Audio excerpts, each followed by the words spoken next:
ये पहला मौका है और गालिबन इंडिया की नॉन पॉलिटिकल हिस्ट्री में भी पहला मौका है कि एक शख्स सिविलियन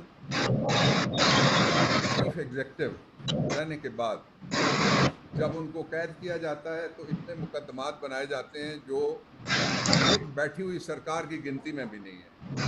इतनी इंक्वायरीज खोली जाती हैं जो बेमानी और लायानी थी, और पहले प्रोपेगेंडा ये किया जाता है कि पाकिस्तान को इस्तेकाम चाहिए, और साथ दूसरा प्रोपेगेंडा था कि इमरान खान के खिलाफ करप्शन की बड़ी कोशिश। इमरान खान कौम के सामने, पूरी दुनिया के सामने सुरखरू हैं। आज तक एक टैडी पैसे की करप्शन का कोई मुकदमा उनके खिलाफ नहीं बनाया जा सकता। दूसरा ये कि ये निज़ाम एक्सपोज नहीं हुआ, एक्सपायर भी नहीं हुआ, ये निज़ाम क्रैश हुआ है बेसिकली। और ये निज़ाम सिर्फ नहीं बल्कि उस निज़ाम का इंतज़ाम करने वाले और एहतमाम करने वाले वो भी कौम के सामने एक्सपोज हो गए। एक फर्जी निज़ाम था जिसमें जीती हुई पार्टी को बाहर रख के हारे हुए लश्कर को कौम पे मुसल्लत किया गया। इसमें कोई मिस एडवेंचर की बात नहीं है, मैं इसको मैड वेंचर कहना चाहता हूं जो इमरान खान के साथ सलूक किया जा रहा है।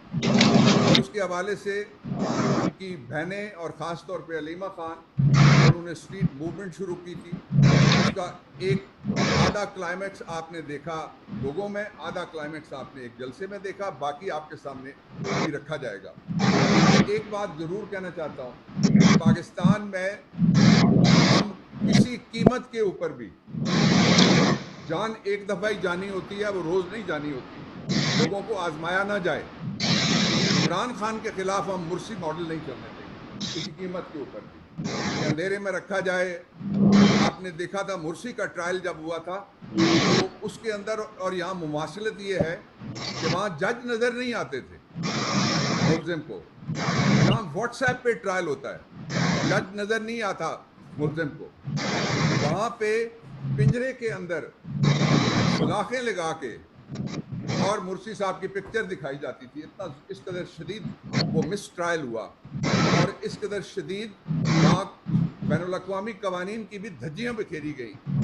उससे ज़्यादा यहाँ हो रहा है, उनके नाम के सही वकला तो साथ खड़े होते थे।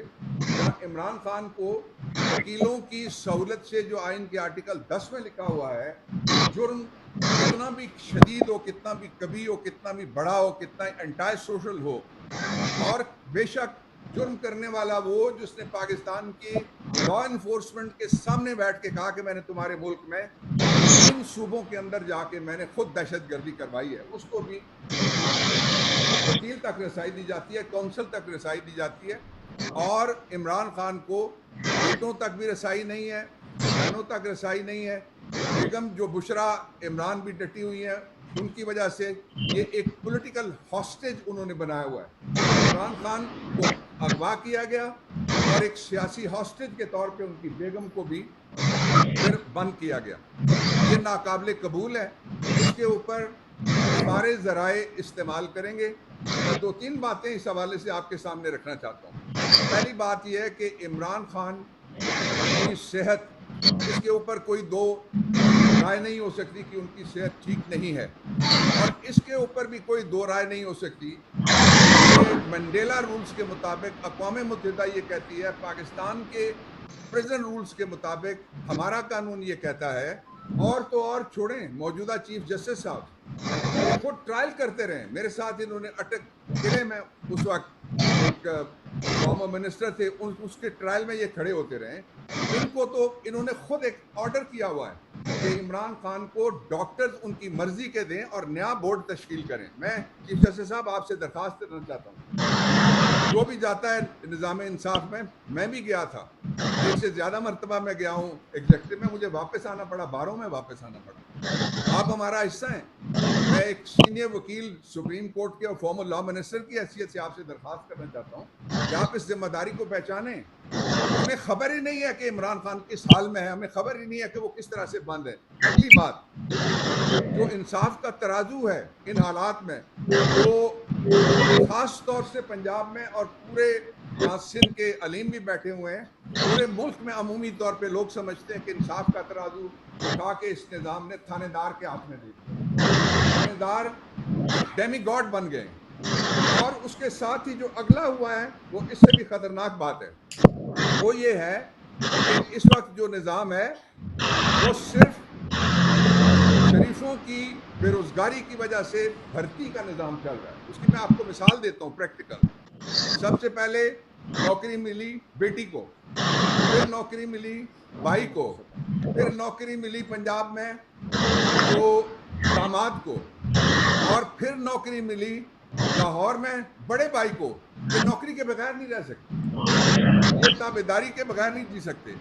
और फिर नौकरी मिली समधी को। समधी का कमाल है यार, आपको याद है पंक्चर वाला, पता नहीं आप लाहौर के किसी मोहल्ले में पंक्चर वाला ढूंढेंगे, 35 पंक्चर वाला भी था। इसने तो 36 पंक्चर हमारी मैशत को लगा दिए। आज कोई एक सूबा ऐसा नहीं है जिसके अंदर कोई आवाज आए कि यहाँ खैरियत है। और कोई आदमी पाकिस्तान में आपको नहीं मिलेगा, गली मोहल्ले में आप जाते हैं, हम लोग भी जाते हैं, जो ये कहे कि पाकिस्तान में फलां महकमा या पाकिस्तान में फलां इदारा इंसाफ के मुताबिक, रूल्स के मुताबिक, प्रेस्क्राइब प्रोसीजर के मुताबिक या पाकिस्तान के कॉन्स्टिट्यूशन और दस्तूर के मुताबिक 1973 के चल रहा है। इन हालात में ये जो शरीफ रोजगार स्कीम चल रही है और निज़ाम और इंतज़ाम वाले फेल हो चुके हैं, उसके सामने दो रास्ते बचते हैं। एक तो ये कि अगर ये लावारिस मुल्क है तो इसको जाने दिया जाए खड्डे में, कहते हैं ट्रक वाले के लगेगा तो आवाज़ आएगी। हम ऐसा नहीं होने देंगे। इस मुल्क के लिए हमारे आबाओ अजदाद ने कुर्बानियाँ दी हुई हैं, हमने अपनी जवानियाँ दी हुई हैं, इस मुल्क के अंदर रह के सारा कुछ सह के हम इधर ही हैं। इसलिए हम ये काम नहीं होने देंगे, पाकिस्तान के साथ कोई मिस एडवेंचर नहीं होने देंगे। लेकिन जिधर हालात पहुंचाए जा रहे हैं वहाँ मैड वेंचर वाले जिधर हालात पहुंचा रहे हैं वहाँ मिस एडवेंचर होने के भी चांसेस हैं। आज आप देख लें, इमरान खान जब यहाँ थे उस वक्त बलूचिस्तान में क्या सूरत हाल थी, सिंध में क्या सूरत हाल थी, खैबर पख्तूनख्वा में के पड़ोस में और मगरबी पड़ोस में क्या सूरत हाल थी, और पंजाब में किस तरह से क्राइम रेट कहाँ पे था। आज किसी जगह से भी कोई खैर की खबर नहीं आती। मरने वाले सारे पाकिस्तानी, मरने वाले छोटे हैं तुम्हारे बच्चे हैं, ख़वातीन हैं तुम्हारी बहनें और बच्चियाँ हैं। इसलिए हालात के धारे पे हम नहीं चल सकते, हम हालात को तब्दील करने जा रहे हैं इंशाअल्लाह अज़ीज़। और उसके लिए तो इस सारी बात का नतीजा है वो दो नुक्तों में निकलता है। पहला नुक्ता ये है कि एक फेलशुदा निज़ाम और उसके फेलशुदा इंतज़ाम करने वाले अगर इसरार करते रहेंगे कि यही निज़ाम पाकिस्तान को चाहिए, तो पहले हम सानेहात देख चुके हैं। पहले हमने एक साना नहीं देखा, एक से ज़्यादा सानेहात हम देख चुके हैं। इसलिए उस तरफ कोई रुख ना किया जाए।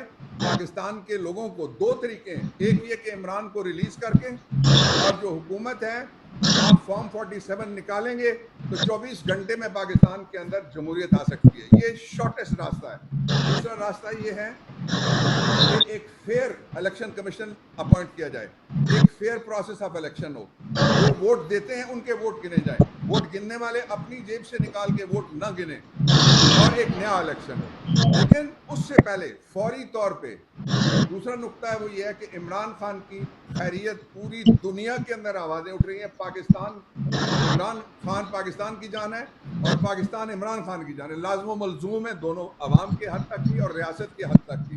इसलिए फौरी तौर पे इमरान खान की खैरियत जानने के लिए उनकी फैमिली को रसाई दी जाए, उनकी बेगम साहबा को रसाई दी जाए, बेटों से बात करवाई जाए। इस पे भी ऑर्डर है सुप्रीम कोर्ट ऑफ पाकिस्तान के मौजूदा चीफ जस्टिस साहब का कि बच्चों के साथ जो आप बात कराते हैं पीरियोडिकली महीने में 2 से 3 दफ़ा वो करवाएं, वो फ़ौरन करवाई जाए। और उनको सबसे पहले एक उनकी मर्ज़ी के अस्पताल में शिफ्ट किया जाए और उसमें उनकी बहन डॉक्टर हैं उनको भी शामिल किया जाए और उनकी मर्ज़ी के डॉक्टर्स शामिल किए। क्या ज़माना है उस मुल्क के ऊपर जिसमें से किसी वक्त साइकिल वाले से पहले जहाँ डॉक्टर महबूबुर रहमान ने जो बनाए मंसूबे, उनको लेने के लिए लोग दूर देश से आते थे, कहते थे ये तरक्की करता हुआ मुल्क है। आज हमें कहाँ पहुँचा दिया गया? क्या ज़माना था जब यहाँ बड़े से बड़ा ट्रायल भी, बड़े से बड़ा जुर्म भी साजिश का जुर्म, गद्दारी का जुर्म, कत्लेआम का जुर्म, दहशतगर्दी का असली वाले, उनके ऊपर भी ओपन ट्रायल होते थे, उनको भी दिफा का हक दिया जाता था। आज किसी को कोई हक हासिल नहीं है। हम ये सारे हुकूक सरेंडर नहीं करेंगे।